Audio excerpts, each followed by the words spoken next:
President Trump stands with the good people of Central Islip and Brentwood. He stands with the people of Long Island and with the people of America. He stands with us, he speaks for us, and he fights for us. And now, ladies and gentlemen, if I would be allowed from one guy who grew up in Queens to another, it is my privilege to introduce the President of the United States of America, Donald Trump.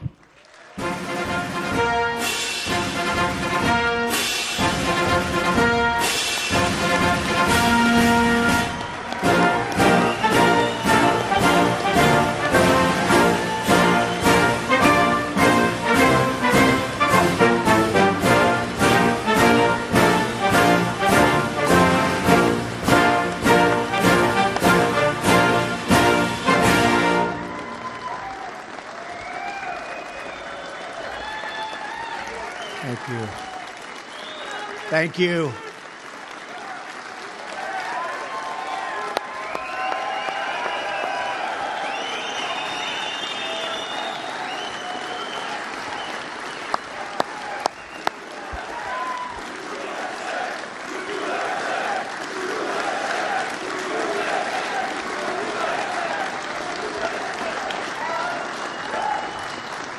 Well, thank you very much. This is certainly being home for me. I spent a lot of time right here. I was in Queens, so I'd come here, and this was like the luxury location for me.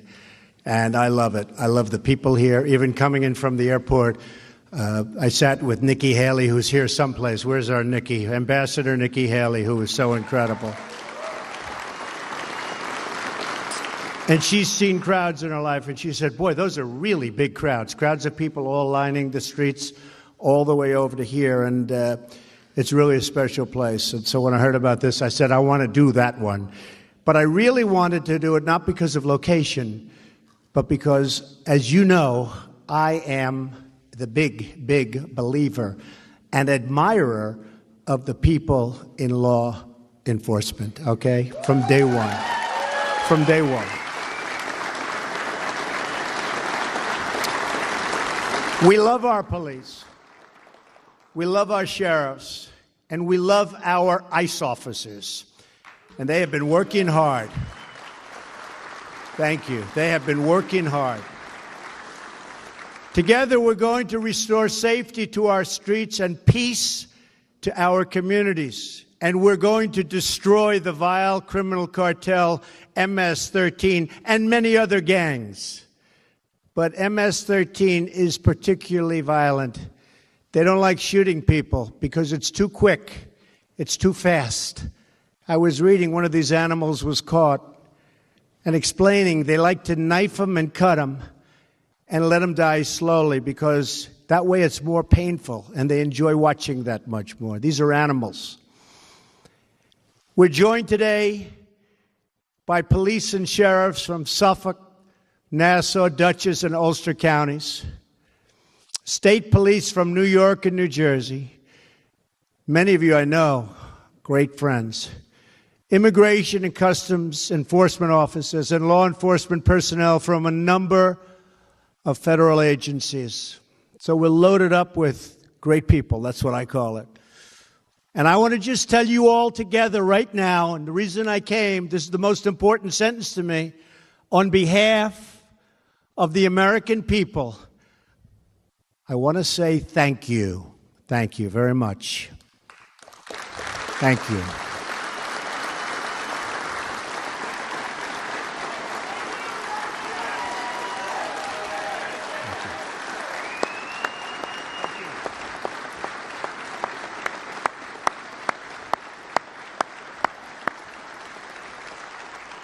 And I don't think you know how much the public respects and admires you. You're saving American lives every day, and we have your backs. Believe me, we have your backs 100%. Not like the old days. Not like the old days.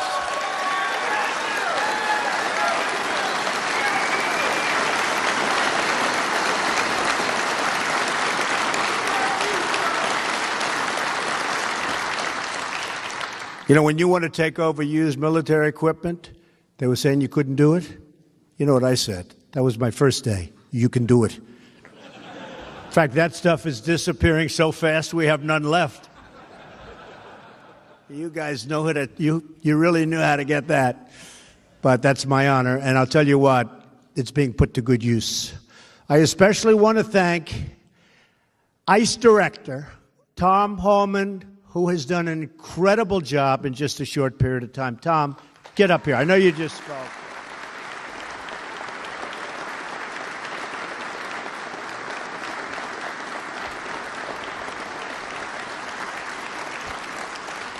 Tom is determined to rid our nation of cartels and criminals who are preying on our citizens.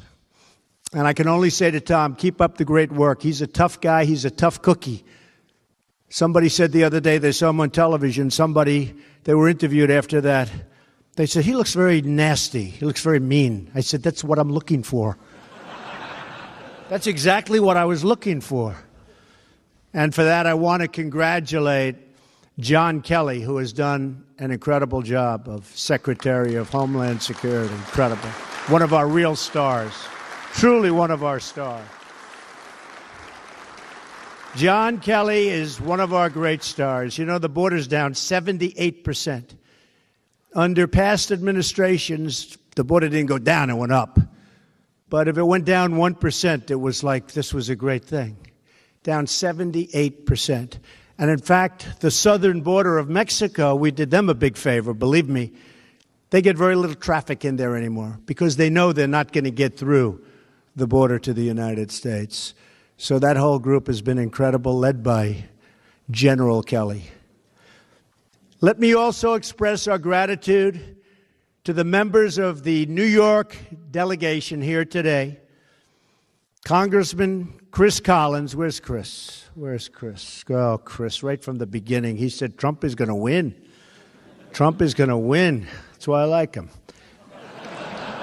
I didn't like him that much before. Now I love him. I'll never...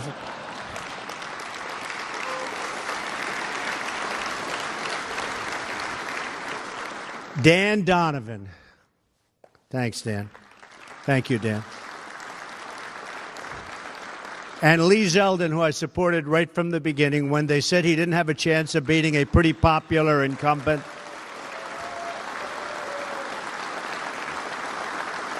And I saw him in a debate. I said, I think this guy's going to win. But he fought a pretty popular guy. And I said, I think he's going to win. And went heavy for him, and he won. And he won pretty easily, didn't you? Pretty good. I'm proud of you. Great job. And, of course, a legend, somebody that we all know very well, sort of my neighbor, because I consider him a neighbor. But he's really a great and highly respected man in Washington, Congressman Peter King. Peter.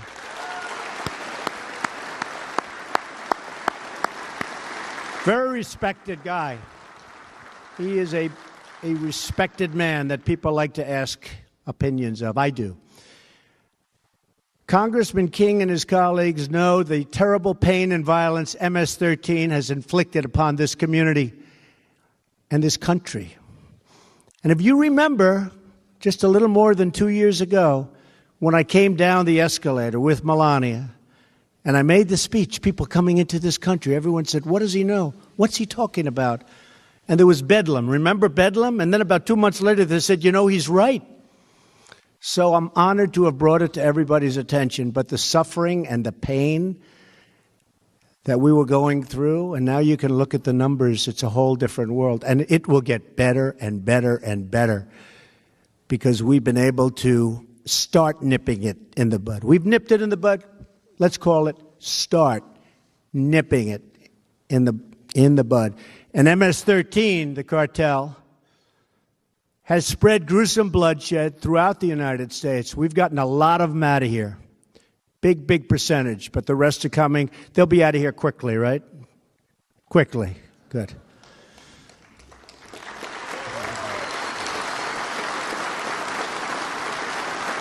So I asked Tom on the plane. He was never in Air Force One. I said, how do you like it? He said, I like it. But I said, hey, Tom, let me ask you a question. How tough are these guys, MS-13? He said, they're nothing compared to my guys. Nothing. And that's what you need. Sometimes that's what you need, right? For many years, they exploited America's weak borders and lax immigration enforcement to bring drugs and violence to cities and towns all across America. They're there right now because of weak political leadership, weak policing, and in many cases because the police weren't allowed to do their job. I've met police that are great police that aren't allowed to do their job because they have a pathetic mayor or a mayor doesn't know what's going on. But yeah.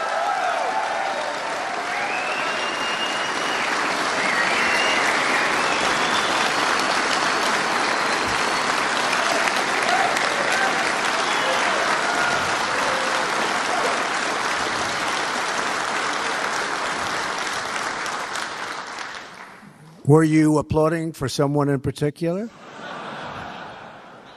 It's sad. It's sad. You look at what's happening, it's sad. But hopefully, certainly in the country, those days are over. You may have a little bit longer to wait.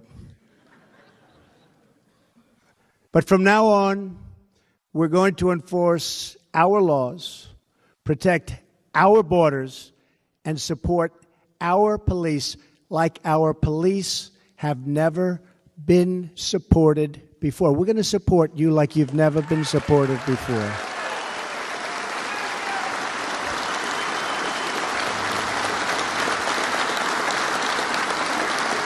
Few communities have suffered worse at the hands of these MS-13 thugs than the people of Long Island. Hard to believe. I grew up on Long Island. I didn't know about this. And then all of a sudden, this is like a new phenomena. Our hearts and our nation grieve for the victims and their families. Since January 16, think of this. MS-13 gang members have brutally murdered 17 beautiful young lives in this area on Long Island alone. Think of it. They butchered those little girls. They kidnap, they extort, they rape, and they rob. They prey on children. They shouldn't be here. They stomp on their victims. They beat them with clubs. They slash them with machetes. And they stab them with knives. They have transformed peaceful parks and beautiful, quiet neighborhoods into blood-stained killing fields. They're animals. We cannot tolerate, as a society, the spilling of innocent, young, wonderful, vibrant people, sons and daughters, even husbands and wives. We cannot accept this violence one day more. Can't do it. And we're not going to do it. Because of you, we're not going to be able to do it. You're not going to allow it to happen. And we're backing you up 100%. Remember that. 100%.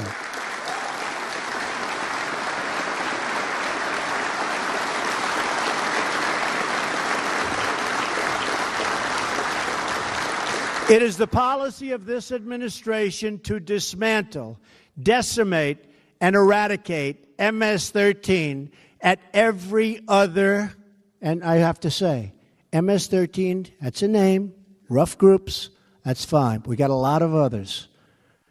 And they were all let in here over a relatively short period of time. Not during my period of time, believe me. But we're getting them out. They go into jails, and then they're going back to their country. Or they're going back to their country, period. One by one, we're liberating our American towns. Can you believe that I'm saying that? I'm talking about liberating our towns. It's like I'd see in a movie. They're liberating the town. Like in the old Wild West, right? We're liberating our towns. I never thought I'd be standing up here talking about liberating the towns on Long Island, where I grew up. But that's what you're doing. And I can tell you, I saw some photos where Tom's guys, rough guys, they're rough.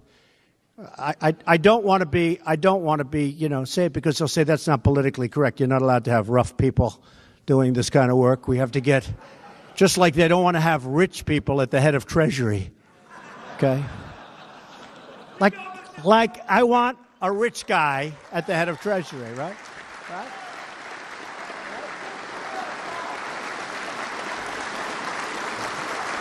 I want a rich guy at the head of Commerce, because we've been screwed so badly on trade deals.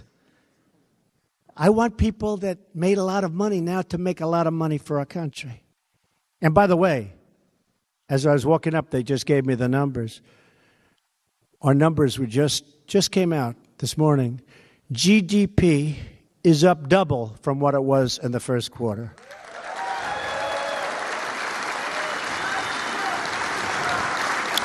$2.6%.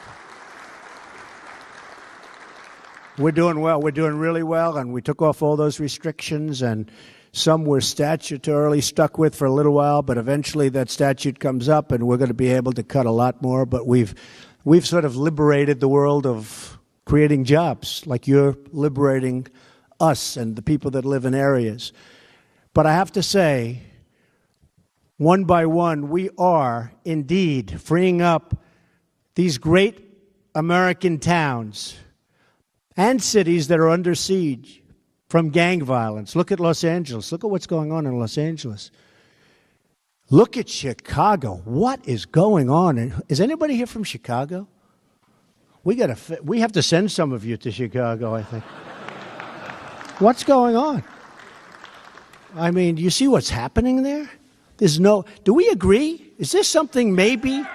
Is this something?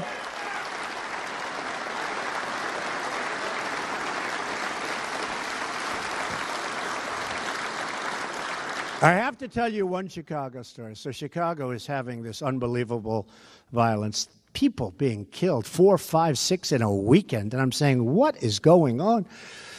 And when I was running, we had motorcycle brigades take us to the plains and stuff. And one of the guys, really good, you could see a really respected officer, police officer. He was at the head. He was the boss. And you could see he was the boss. He actually talked like the boss. Come on, get lined up, because I'd always take pictures with the police, because I did that. My guy said, don't do it, don't do it.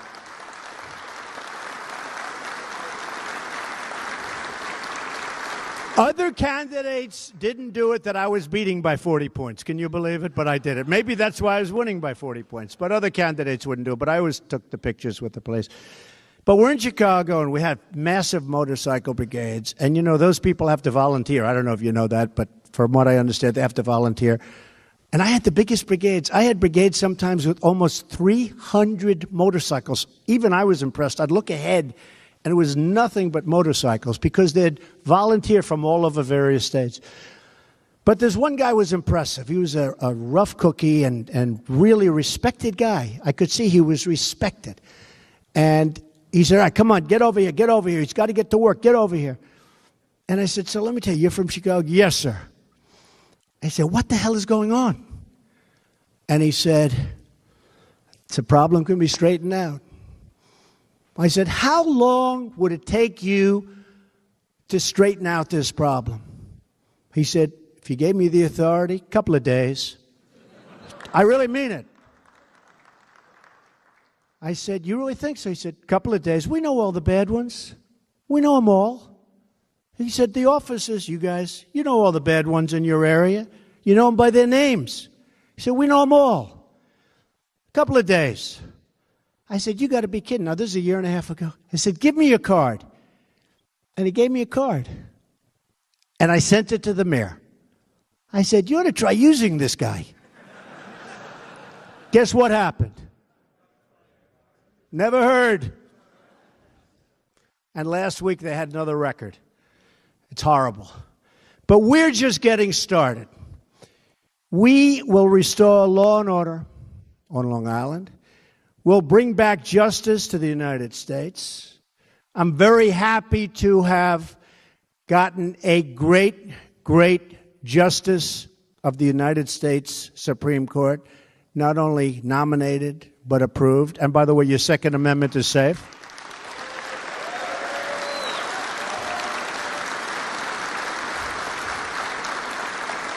Your Second Amendment is safe. I feel very good about that. Wasn't looking so good for the Second Amendment, was it, huh?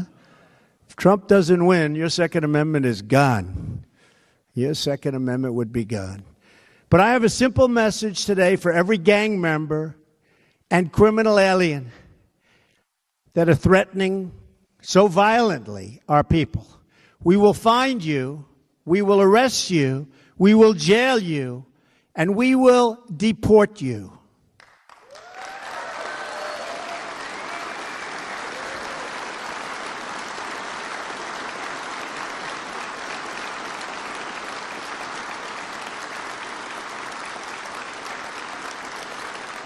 And, you know, we had some problems with certain countries. Still do with a couple, but we'll take care of them. Don't worry about it. Anytime we have a trade deficit, it's very easy, which is almost everywhere. We have trade deficits with almost every country because we had a lot of really bad negotiators making deals with other countries. So it's almost everywhere, so that takes care of itself. But we had certain countries in South America where they wouldn't take the people back. I said, that's okay, no more trade. All of a sudden, they started taking their people back. It's amazing, isn't it? They used to send to the former Secretary of State of the country, please call. Would you please work it so that we could take... And they used to just tell her, no, we won't take back. They take back with us every single time.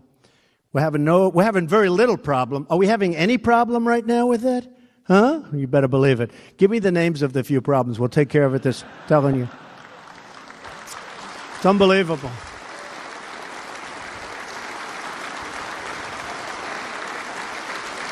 One of the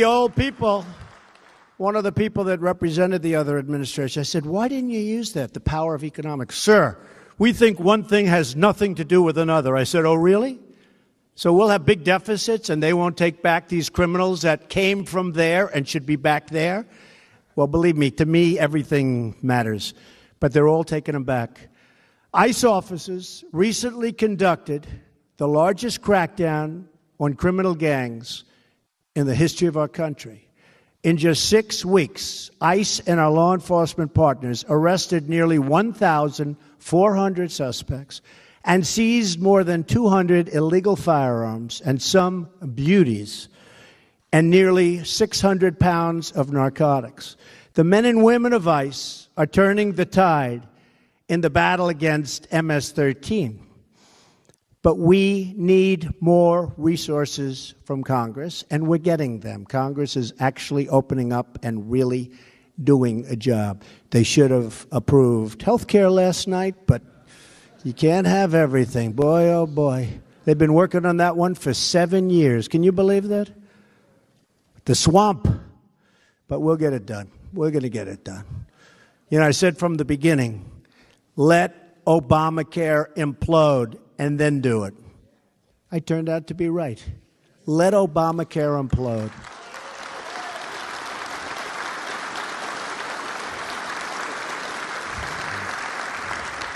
Right now, we have less than 6,000 enforcement and removal officers in ICE. This is not enough to protect a nation of more than 320 million people.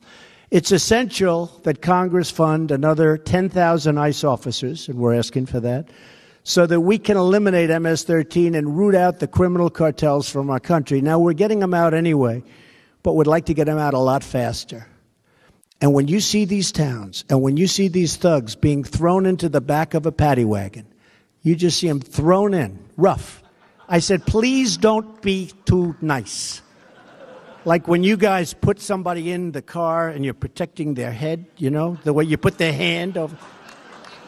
Like, don't hit their head, and they've just killed somebody, don't hit their head. I said, you can take the hand away, okay?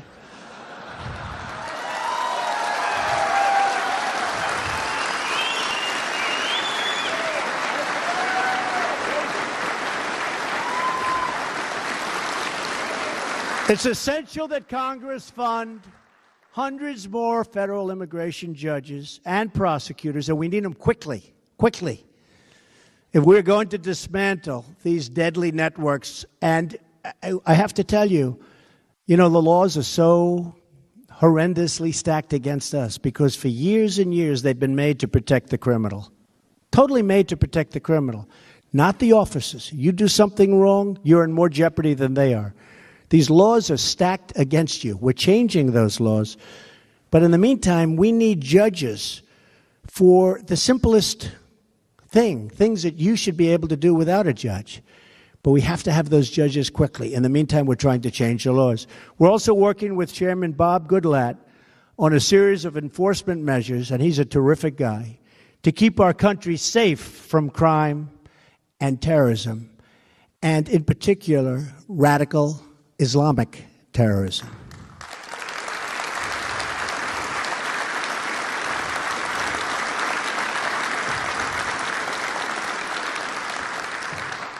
A term never uttered by past administration. Never uttered. Did anybody ever hear that term? I don't think so. But you heard it from me. That includes cracking down on sanctuary cities that defy federal law, shield visa overstays, and that release dangerous criminals back into the United States communities. That's what's happening. They're releasing them. So many deaths where they release somebody back into the community. And they know it's going to end that way. That's the sad. They know it's going to end that way. We're ending those procedures. We have to secure, thank you.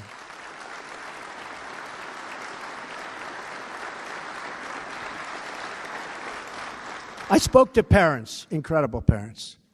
I got to know so many parents of children that were so horribly killed, burned to death, beaten to death, just the worst kind of death you can ever, stuffed in barrels.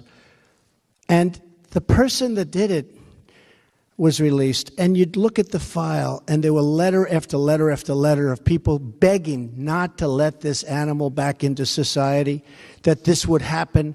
It would happen quickly. It wasn't even like it would happen over a long period of time. They were saying it would happen quickly. It's total violence. He's a totally violent person. You cannot let this person out. They let the person out, and sometimes it would happen like on the first day. And then you have to talk to the parents and hold the parents and hug them, and they're crying. Crying, their lives are destroyed.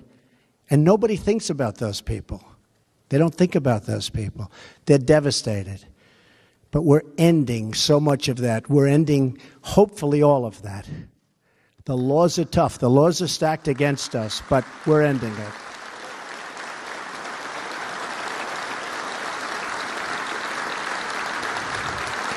So we're going to secure our border against illegal entry, and we will build the wall.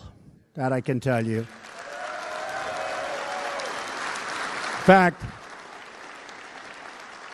last night, you don't read about this too much, but it was approved $1.6 billion for the phase one of the wall, which is not only designed, but the start of construction over a period of about 2 years, but the start of construction for a great border wall.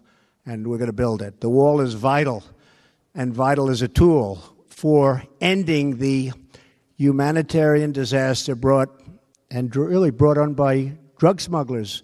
And new words that we haven't heard too much of, human traffickers. This is a term that's been going on from the beginning of time, and they say it's worse now than it ever was. You go back 1,000 years where you think of human trafficking. You go back 500 years, 200 years, 100 years. Human trafficking, they say, think of it, what they do, human trafficking, is worse now, maybe, than it's ever been in the history of this world. We need a wall. We also need it, though, for the drugs, because the drugs aren't going through walls very easily, especially the walls that I build. I'm a very good builder. You people know that better than most because you live in the area. That's why I'm here. We'll build a good wall. No, we're going to build a real wall. We're going to build a wall that works. And it's going to have a huge impact on the inflow of drugs coming across. The wall is almost, that could be one of the main reasons you have to have it. It's an additional tool to stop the inflow of drugs into our country. The previous administration enacted an open-door policy to illegal immigrants from Central America. Welcome in. Come in, please. Please. As a result, MS-13 surged into the country and scoured and just absolutely destroyed so much in front of it. New arrivals came in, and they were all made recruits of each other. And they fought with each other. And then they fought outside of each other. And it got worse and worse, and we've turned that back. In the 3 years before I took office, more than 150,000 unaccompanied alien minors arrived at the border and were released all throughout our country into United States communities at a tremendous monetary cost to local taxpayer, and also a great cost to life and safety. Nearly 4,000 from this wave were released into Suffolk County. Congratulations. Including 7 who are now indicted for murder. You know about that. In Washington, D.C. region, at least 42 alien minors from the border surge have been recently implicated in MS-13 related violence, including 19 charged in killings or attempted killings. You say, what happened to the old days where people came into this country? They worked and they worked and they worked and they had families and they paid taxes and they did all sorts of things and their families got stronger and they were closely knit. We don't see that. Failure to enforce our immigration laws had predictable results: drugs, gangs, and violence. But that's all changing now. Under the Trump administration, America is once more a nation of laws, and once again, a nation that's for our law enforcement officers.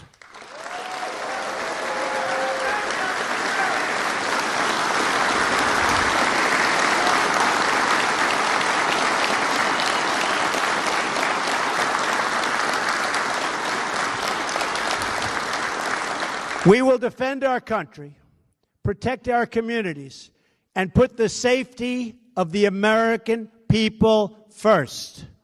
And I'm doing that with law enforcement, and we're doing that with trade, and we're doing that with so much else. It's called America First. It's called an expression I'm sure you've never heard of: make America great again. Has anybody heard that expression? You heard that?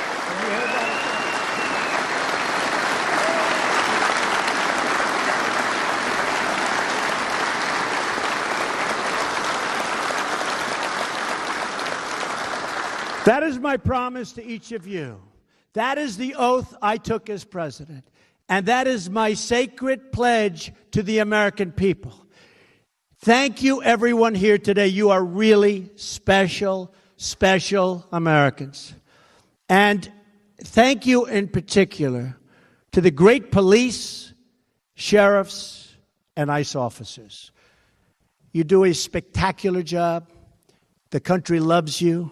The country respects you. You don't hear it, but believe me, they respect you as much as they respect anything there is to respect about our country. You are spectacular people.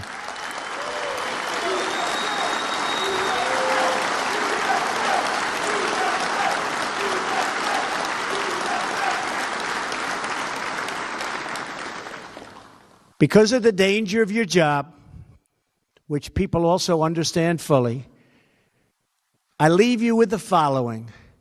Thank you, and may God bless you.